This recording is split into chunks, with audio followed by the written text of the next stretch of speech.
Student, welcome to my channel Pratishth classes. मैं हूं मीना मिश्रा और हम लोग प्रैक्टिस सेट 2.2 के क्वेश्चन नंबर 4 तक कंप्लीट कर चुके हैं। आज हम करेंगे क्वेश्चन नंबर 5। तो स्टूडेंट, अभी तक तो आप समझ ही गए होंगे कि मेरे ये चैनल पे आपको आपकी टेक्स्ट बुक के सारे क्वेश्चंस के सोल्यूशन मिलने वाले हैं और एक्सप्लेनेशन मेथड जो है वो काफी इजी है। ये तो आप लोगों ने काफी सारे वीडियो देखे हैं तो अब आपको पता चल ही गया होगा। तो अगर आपने चैनल को सब्सक्राइब नहीं किया है तो अब सब्सक्राइब कर दीजिए और अपने फ्रेंड्स के साथ शेयर भी करिए। ओके, तो स्टार्ट करते हैं। क्वेश्चन नंबर 5 क्या है? 2 sin square theta plus 3 sin theta is equal to 0। Find the permissible value of cos theta. Permissible value मतलब कि कॉस थीटा की वैल्यू कहां से कहां तक हो सकती है। तो ये हमें पता है कि कॉस थीटा की वैल्यू हो सकती है -1 से लेके 1 तक। मतलब cos theta greater than and equal to -1 and less than and equal to 1 होता है। वही चीज हमें यहाँ पर फाइंड करना है। तो देखो हम कैसे फाइंड करेंगे। पहले हम लिखेंगे 2 sin square theta plus 3 sin theta is equal to 0। अब यहाँ से आप क्या कर सकते हो, sin थीटा कॉमन ले सकते हैं हम। तो यहाँ से हमने अगर sin थीटा कॉमन ले लिया तो क्या बचेगा? 2 sin theta plus 3 is equal to 0। अब ये इस टाइप के क्वेश्चन आपने 9th 10th में किए हुए कि हम इसको क्या लिख सकते हैं। देखो, एक बार हम लिख सकते हैं sin theta is equal to 0 और एक बार हम लिख सकते हैं 2 sin theta plus 3 is equal to 0। मतलब ये ऐसा फैक्टर के फॉर्म में आ गया, अगर आपको याद होगा तो एक बार हम क्या लिखेंगे, sin theta is equal to 0। तो sin theta is equal to 0 और दूसरी बार जब हम इसको लिखेंगे 2 sin theta plus 3 is equal to 0। तो यहाँ से sin थीटा की वैल्यू क्या आएगी, ये 3 इधर आके हो जाएगा -3 और ये 2 डिनोमिनेटर में आएगा। तो sin थीटा हो गया -3/2। अगर हम 3 को 2 से डिवाइड करते हैं तो हमारा आंसर आता है 1.5। मतलब यहाँ पर वैल्यू आना चाहिए -1.5। क्लियर? लेकिन ये जो sin थीटा होता है वो इसका अभी हमने देखा कि sin थीटा की वैल्यू क्या है, permissible value, but sin theta is greater than and equal to -1 and less than and equal to 1। यानी -1 से ग्रेटर होना चाहिए और 1 से लेस होना चाहिए। इसी के अंदर sin थीटा की भी वैल्यू आती है। sin थीटा का और cos थीटा का दोनों का परमिसिबल वैल्यू इक्वल है। Greater than and equal to -1 and less than and equal to 1। Less than and equal to का मतलब आप समझ गए ना कि या तो -1 से बड़ा हो या उसके इक्वल हो। मतलब -1 हो सकता है, -1 से लेके 1 तक हो सकता है। क्लियर? तो ये जो अपना -1.5 आया है ये -1 से लेस है, तो इसलिए इस वैल्यू को हम कंसीडर नहीं करेंगे। हम sin थीटा की कौन सी वैल्यू लेंगे? 0, बिकॉज 0 इज ग्रेटर देन -1। तो यहाँ पर हम लेंगे but sin theta is greater than equal to -1 and less than and equal to -1। Therefore sin theta होना चाहिए हमारा 0। अब sin थीटा की वैल्यू 0 कब आती है? जब हमारा थीटा होगा n⁻। n क्या है यहाँ पर? n belongs to integer.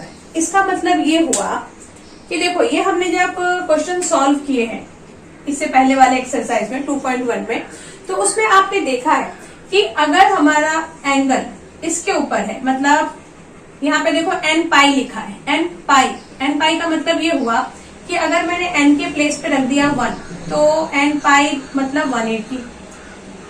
तो 180 का एंगल कहाँ बनेगा? यहाँ बनेगा, यही होगा 180। 360 यहाँ होगा।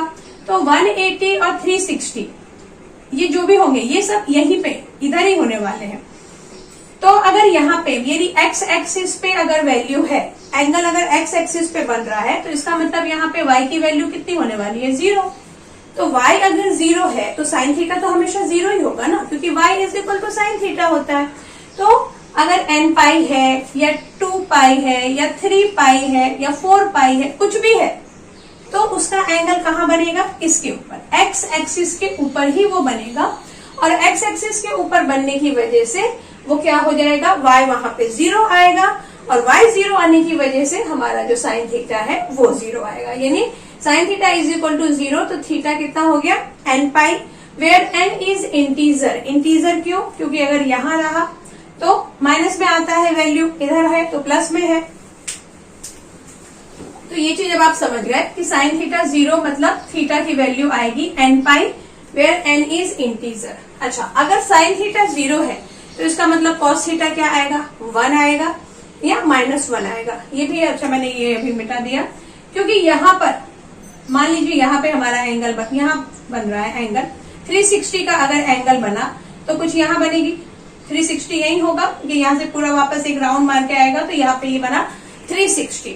तो 360 के एंगल में यहाँ पर क्या हो सकता है, y is equal to 0 but x is equal to 1 हो सकता है। और अगर इधर बना तो x इज इक्वल टू -1, मतलब अगर y 0 है तो इसका मतलब हमारा एंगल x एक्सिस पे बन रहा है और x एक्सिस पे जो वैल्यू होगी वो 1 हो सकती है या -1 हो सकती है, क्योंकि हम तो सिर्फ यूनिट सर्कल लेते हैं ना। इसके पहले हमने क्वेश्चन सॉल्व किए, उसमें आपने देखा कि हमने यूनिट सर्कल ही लिया है और यूनिट सर्कल मतलब रेडियस 1 या -1, उसी के अंदर आपको लेना है।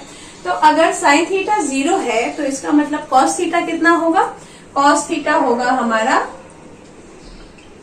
1 हो सकता है या फिर -1 हो सकता है। क्लियर? तो यहाँ पे जो कॉस थीटा की परमिशिबल वैल्यू होगी वो क्या होगी, 1 to -1। तो इसको हम 1 और -1। क्लियर हो गया आपको ये क्वेश्चन? अब देखते हैं सेकंड क्वेश्चन। अभी हमारा सेकंड क्वेश्चन क्या है, if 2 cos square theta minus 11 cos theta plus 5 is equal to 0, find possible value of cos theta. तो ये क्वेश्चन में cos थीटा लिखा जरूर है, लेकिन इसको सॉल्व कैसे करना है, इसके पहले हमने 10th स्टैंडर्ड में क्वाड्रेटिक इक्वेशन बहुत ज्यादा सॉल्व किए हैं। तो बस ये भी क्वाड्रेटिक इक्वेशन ही है, बस यहाँ पे x के प्लेस पे आपको cos थीटा लिखा हुआ है और कोई भी डिफरेंस नहीं है। तो जैसे हम उसमें x की वैल्यू फाइंड करते थे वैसे ही यहाँ पे हम cos थीटा की वैल्यू फाइंड करेंगे, लेकिन बस डिफरेंस क्या होगा वो अभी हम सॉल्व करेंगे तो आपको पता चलेगा। तो सॉल्यूशन स्टार्ट करते हैं और लिखते हैं क्या, 2 cos square theta minus 11 cos theta plus 5 is equal to 0। तो अब यहाँ पे हम क्या कर दें, ये 5 2 10, मतलब हमें 10 का फैक्टर लेना है जिसको प्लस माइनस करके 11 आ जाए। तो 10 का फैक्टर क्या होगा, ये सब चीजें आपने बहुत ज्यादा की हुई है। तो 10 का फैक्टर हो सकता है 10 1, क्योंकि 10 और 1 को जब आप प्लस करेंगे तो आपको 11 मिलेगा, लेकिन हमें -11 चाहिए तो हम -10 और -1 ले लेंगे तभी -11 मिलेगा। तो यहाँ हम क्या लिखेंगे, 2 cos square theta minus 10 cos theta minus cos theta plus 5 is equal to 0, ऐसा हमने लिख दिया। अब इसको सॉल्व करते हैं। तो यहाँ से आप कॉमन ले सकते हैं 2 cos थीटा, 2 cos थीटा ले लिया तो यहाँ क्या बच गया, सिर्फ cos थीटा बचा और यहाँ बच गया -5। और यहाँ पर आप ले सकते हैं 1 कॉमन, क्योंकि यहाँ पे और भी कुछ कॉमन आएगा नहीं, तो हम यहाँ लिख देंगे cos theta minus 5 is equal to 0। ये दोनों बॉक्स इक्वल आया, मतलब हम सही कर रहे हैं, ये चीज तो आपको पता ही है। तो एक बार हम क्या करेंगे, cos थीटा -5 और एक बार हम लिख देंगे ये 2 cos theta minus 1 is equal to 0। तो यहाँ से cos theta -5 is equal to 0 मतलब क्या, cos theta is equal to 5। एक ये आया है वैल्यू और एक वैल्यू यहाँ से आएगा, तो यहाँ हम लिखेंगे 2 cos theta -1 is equal to 0। तो यहाँ से cos थीटा की वैल्यू क्या आएगी, ये -1 इधर आ गया और 2 यहाँ डिनोमिनेटर में आ गया, 1/2। तो 1/2 है तो ये तो -1 से ग्रेटर होगा ना और 1 से लेस होगा। तो इसका मतलब क्या हुआ, हम इसको कैसे लिखेंगे, हम इसको लिखेंगे कि cos theta but cos theta क्या होता है, cos theta is greater than and equal to -1 and less than and equal to 1। तो इसके लिए क्या होगा, therefore cos theta can not be equal to, किसके इक्वल नहीं हो सकता है, 5 के इक्वल। 5 के इक्वल क्यों नहीं हो सकता है, ये बात आप समझ गए ना कि cos थीटा की जो परमिसिबल वैल्यू है, मतलब cos थीटा -1 से लेके 1 के बीच में ही हो सकता है, उससे ज्यादा भी नहीं हो सकता और उससे कम भी नहीं। तो 5 तो हो ही नहीं सकता because it is greater then 1। तो हम यहाँ पे क्या लेंगे, cos थीटा की वैल्यू क्या आ गई हमारी, cos थीटा आ गया हमारा 1/2। क्लियर हो गया ये क्वेश्चन। और यही डिफरेंस था कि वहां पर क्वाड्रेटिक इक्वेशन जब हम सॉल्व करते थे तो एक्स की सारी वैल्यू को हम कंसीडर कर लेते थे, लेकिन यहाँ पर हम अकॉर्डिंग टू इसका परमिसिबल वैल्यू के हिसाब से हम उसको कंसीडर करेंगे। अब आगे के क्वेश्चन भी कर लेते हैं। अभी क्वेश्चन नंबर 7 क्या है, find the acute angle theta such that 2 cos square theta is equal to 3 sin theta. ये हमको क्वेश्चन दिया है और यहाँ से हमें थीटा की वैल्यू फाइंड करनी है। तो थीटा की वैल्यू हम कैसे फाइंड करेंगे, स्टार्ट करते हैं। 2 cos square theta is equal to क्या है, 3 sin थीटा। अब इसको हम कैसे सोचेंगे कि हमें क्या करना है, थीटा की वैल्यू फाइंड करना है। तो पहले अपन ऐसा करें जैसे कि इससे पहले के क्वेश्चन में हमने किया था कि चाहे तो साइन थीटा की वैल्यू फाइंड की या फिर कॉस थीटा की। तो यहाँ पे साइन थीटा और कॉस थीटा दोनों ही है। तो जो हम क्वाड्रेटिक इक्वेशन होता है उसमें वेरिएबल सिर्फ एक ही होता है ना, तो यहाँ पर भी हम एक ही वेरिएबल बनाएंगे, या तो दोनों को साइन थीटा बना दे या दोनों को कॉस थीटा बना दे। तो दोनों को देखो, ये जो साइन थीटा है इसको कॉस थीटा बनाना थोड़ा मुश्किल है, लेकिन ये जो कॉस थीटा है इसको हम साइन थीटा बना सकते हैं क्योंकि हमारे पास फॉर्मूला है। क्या है फॉर्मूला, 1 माइनस ये cos square theta is equal to 1 minus sine square theta. तो हम यहाँ पे क्या सोचेंगे कि दोनों को, मतलब ये तो ऑलरेडी साइन थीटा है ही, इसको भी हम साइन थीटा बना देते हैं क्योंकि वो हमारे लिए ज्यादा इजी काम है। तो वही करेंगे हम। यहाँ हम क्या लिख देंगे, 2 cos स्क्वायर थीटा के प्लेस पे हम लिख देंगे 1 माइनस साइन स्क्वायर थीटा। और ये जो 3 sin थीटा है इसको भी इधर ले आओ क्योंकि हमें क्वाड्रेटिक इक्वेशन बनाना है। अब इसको मल्टीप्लाई कर दें तो 2 minus 2 sine square theta minus 3 sine theta is equal to 0। इसको माइनस से मल्टीप्लाई कर दें, मल्टीप्लाई बाय माइनस। माइनस से जब हमने मल्टीप्लाई कर दिया और इसको थोड़ा हम अरेंज कर दें क्वाड्रेटिक इक्वेशन के फॉर्म में, तो ये हो जाएगा हमारा प्लस 2 साइन स्क्वायर थीटा, ये भी प्लस हो जाएगा 3 साइन थीटा, और ये जो 2 है ये हो जाएगा माइनस 2 इज इक्वल टू 0 क्योंकि हमने क्या किया है, दोनों साइड में माइनस से मल्टीप्लाई कर दिया। तो ये माइनस हो गया, ये प्लस हो गया और ये प्लस हो गया, और हमने इस क्वेश्चन को ऐसे अरेंज कर दिया। अब हमें क्या चाहिए, 2 2 जा 4, 4 का फैक्टर करना है। तो 4 का फैक्टर हम कैसे कर सकते हैं, क्योंकि प्लस माइनस करके आपको 3 चाहिए और यहाँ पे चाहिए 4, तो हम ले सकते हैं 4 1 जा 4। 4 1 जा 4 हम क्यों लेंगे, क्योंकि देखो हमें 2 2 जा 4 यानी 4 माइनस में चाहिए और 3 चाहिए प्लस में। तो अगर आपने इसको प्लस किया और इसको माइनस किया तो 4 और 1 को मल्टीप्लाई करके -1 आएगा, बिकॉज 1 इज माइनस, और इन दोनों को जब हम प्लस करेंगे तो आंसर हमारा आएगा 3 + 3। तो इस तरह से हमने इसको अरेंज किया, वो यहाँ हम लिखेंगे। तो हम यहाँ लिखेंगे 2 साइन स्क्वायर थीटा और यहाँ हम लिख देंगे 4 sine theta minus sign theta -2। अब यहाँ से आप क्या कर सकते हो, sine theta common, 2 sine theta common ले सकते हैं। 2 साइन थीटा हमने कॉमन ले लिया तो यहाँ क्या बचा, साइन थीटा बच गया और यहाँ 2। तो यहाँ आ गया आपका साइन थीटा +2 और यहाँ से कुछ कॉमन नहीं आएगा तो हम -1 कॉमन ले लेंगे। तो यहाँ पे भी आ जाएगा आपका sine theta +2 is equal to 0। तो चल ही रहा है। तो एक बार आ गया आपका यहाँ पर साइन थीटा +2 और दूसरी बार आ गया, दूसरा किस चीज का फैक्टर बनेगा, 2 साइन थीटा -1। तो यहाँ हम लिख देते हैं 2 sine theta -1 is equal to 0। तो यहाँ से sine theta +2 is equal to 0, मतलब एक बार हमारा साइन थीटा आ गया -2 और दूसरी बार जब हम इसको लेते हैं ये साइन थीटा हमारा -2 आ गया, और दूसरी बार क्या आ सकता है, 2 sine theta -1 is equal to 0 लेंगे। तो यहाँ से हमारा साइन थीटा आ सकता है, ये 1 इधर गया तो पॉजिटिव और ये 2 ऐसा डिनोमिनेटर में आएगा, यानी साइन थीटा आएगा 1/2। तो अब साइन थीटा की कौन सी वैल्यू को हम कंसीडर करेंगे, हम लिखेंगे बट साइन थीटा क्या होना चाहिए, greater than and equal to -1 and less than and equal to 1 for all theta belongs to R. ये जो उल्टा ए है इसको फॉर ऑल बोलते हैं। For all theta belongs to R, मतलब थीटा क्या होना चाहिए, आर होना चाहिए, रियल वैल्यू होना चाहिए। तो साइन थीटा क्या होगा, greater than and equal to -1 and less than and equal to 1। Okay, ये बस हम ऐसे ही कंडीशन लिख रहे हैं कि थीटा की जगह आप कोई भी रियल नंबर लिखो, कुछ भी लिखो, आंसर आपका क्या आना चाहिए, -1 से लेके 1 के बीच में ही आना चाहिए। ओके, इसका कुछ ज्यादा आपको इसको देख के टेंशन लेने की जरूरत नहीं है। अब तो साइन थीटा -2 तो हम कंसीडर नहीं कर सकते क्योंकि वो लेस देन -1 है। तो हम क्या लेंगे, sine theta is equal to 1/2। तो हमने ले लिया sine theta is equal to 1/2। अब sine theta is equal to 1/2 कब आता है, मतलब ये 1/2 साइन की कौन सी वैल्यू के लिए आता है, साइन 30 डिग्री। 0 1/2 टेबल आपने लर्न किया हुआ है। तो साइन 30 डिग्री की वैल्यू 1/2 है, तो इसका मतलब थीटा कितना आ गया हमारा, 30 डिग्री। क्लियर हो गया आपको ये, क्योंकि दोनों इक्वल है। Sine theta is equal to sine 30 degree है, तो कब पॉसिबल है, जब थीटा हमारा 30 डिग्री होगा तभी पॉसिबल है। तो ये क्वेश्चन समझ में आ ही गया होगा आपको। और अगर आपको ये क्वेश्चन समझ में नहीं आते हैं, कुछ भी डाउट आता है, तो प्लीज आप मुझे कमेंट सेक्शन में लिखिए, या फिर आप मुझे मेल कर सकते हैं। ईमेल आईडी डिस्क्रिप्शन बॉक्स में दिया हुआ है, या फिर आप मुझे इंस्टाग्राम पे भी फॉलो करके मैसेज कर सकते हैं।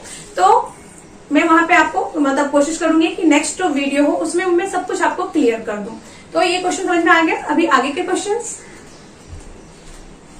क्वेश्चन नंबर 8 क्या लिखा है, find the acute angle theta. किसके लिए फाइंड करना है, 5 tan square theta plus 3 is equal to 9 sec theta. तो जस्ट अभी हमने जो क्वेश्चन किया था साइन थीटा और कॉस थीटा के साथ, इसको भी बस वैसे ही करना है।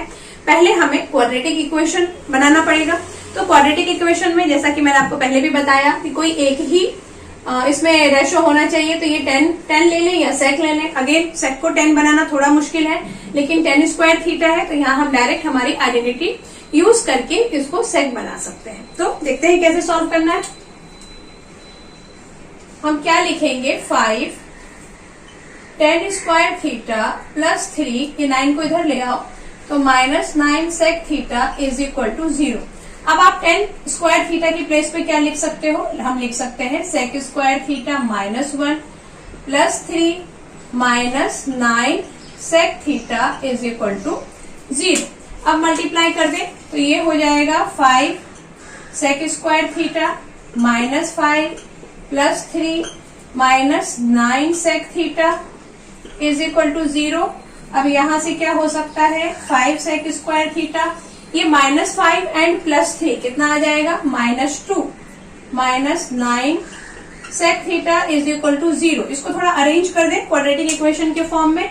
तो हम क्या लिख देंगे, हम लिखेंगे 5 sec स्क्वायर थीटा, ये -9 को यहाँ लिख दो और -2 यहाँ लिखो, इज इक्वल टू 0। अब 5 को -2 से मल्टीप्लाई करेंगे तो आंसर आएगा -10। तो -10 का फैक्टर हमें ढूंढना है और प्लस माइनस करके -9 आना चाहिए। तो हम ले सकते हैं 10 1 जा 10 आ जाएगा, और 9 माइनस में चाहिए तो 10 को माइनस कर दो, 1 को प्लस कर दो। तो ये आ गया आपका, यहाँ हम लिख सकते हैं 5 sec square theta -10 sec theta plus sec theta -2, ऐसा हम इसको लिख सकते हैं। सॉरी, इज इक्वल टू 0 तो था ही।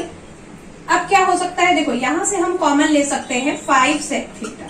5 sec थीटा जब हमने कॉमन लिया तो ये आ गया sec थीटा -2, और यहां से आप 1 कॉमन ले लेंगे तो यहाँ आ जाएगा sec theta -2 is equal to 0।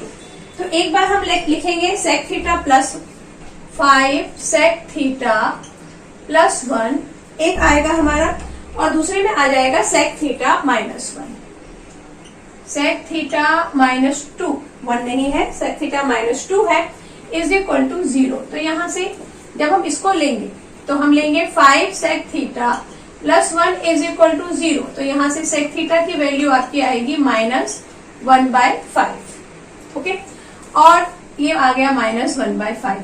और जो दूसरा वैल्यू आएगा हमारा sec थीटा का, वो क्या आएगा, sec theta -2 is equal to 0। तो sec थीटा आएगा आपका 2। तो यहाँ पे देखो sec थीटा की परमिशिबल वैल्यू क्या है कि sec थीटा या तो -1 से ग्रेटर हो, या फिर -1 से लेस हो, या फिर 1 से ग्रेटर हो। मतलब cos थीटा का जस्ट अपोजिट है ये sec थीटा। वैसे भी ये इनवर्स होता है cos थीटा का। तो इसकी जो वैल्यू है, परमिशिबल वैल्यू है, वो cos थीटा से बिल्कुल अपोजिट है। cos थीटा हमने क्या देखा था कि वो ग्रेटर था -1 से, और ये क्या है, ये लेस है -1 से। और वो क्या था, वो 1 से लेस था और ये 1 से ग्रेटर है। तो हम क्या लिखेंगे, बट सेक थीटा क्या होना चाहिए, ग्रेटर एंड इक्वल टू होना चाहिए 1 के, या फिर होना चाहिए sec theta less than and equal to होना चाहिए -1 के। और किस चीज के लिए, for all theta belongs to R. Theta कुछ भी लिखो आप, लेकिन वैल्यू इसके अंदर ही आना चाहिए। तो सेक थीटा या तो -1 से छोटा हो तो आप उसको कंसीडर कर सकते हैं, या फिर वो क्या हो, greater than and equal to 1 हो। तो ये जो sec theta is equal to -1/5 है, इसको हम कंसीडर नहीं कर पाएंगे क्योंकि ये -1 से छोटा नहीं है, -1 से बड़ा है। ओके, और ये जो सेक थीटा, तो फिर हम क्या लेंगे, therefore sec theta is not equal to -1/5। तो सेक थीटा किसके इक्वल होगा, 2 के इक्वल होगा, ये हम लेंगे। और सेक थीटा अगर हम 2 ले रहे हैं तो यहाँ पर सेक थीटा की वैल्यू 2 कब आती है, कॉस थीटा की वैल्यू 1/2 कब आता है, कॉस 60 डिग्री में, कॉस 60 डिग्री में 1/2 आता है। तो सेक थीटा का वैल्यू 2 कब आएगा, सेक 60 डिग्री में। तो यहाँ पर हम लिख देंगे सेक 60 डिग्री। तो इसका मतलब थीटा हमारा आ गया 60 डिग्री। एक बार आंसर चेक करते हैं कि थीटा 60 डिग्री है कि नहीं। हाँ, ठीक है। और थीटा हमें एक्यूट एंगल फाइंड करना था, फाइंड द एक्यूट एंगल। तो थीटा तो एक्यूट एंगल है ही। ओके, तो ये क्वेश्चन आपको समझ में आ ही गए होंगे। अब इस लेक्चर को यहीं पे स्टॉप करते हैं और इसके जो आगे के क्वेश्चंस हैं वो हम लोग नेक्स्ट लेक्चर में डिस्कस करेंगे। Okay, thanks for watching.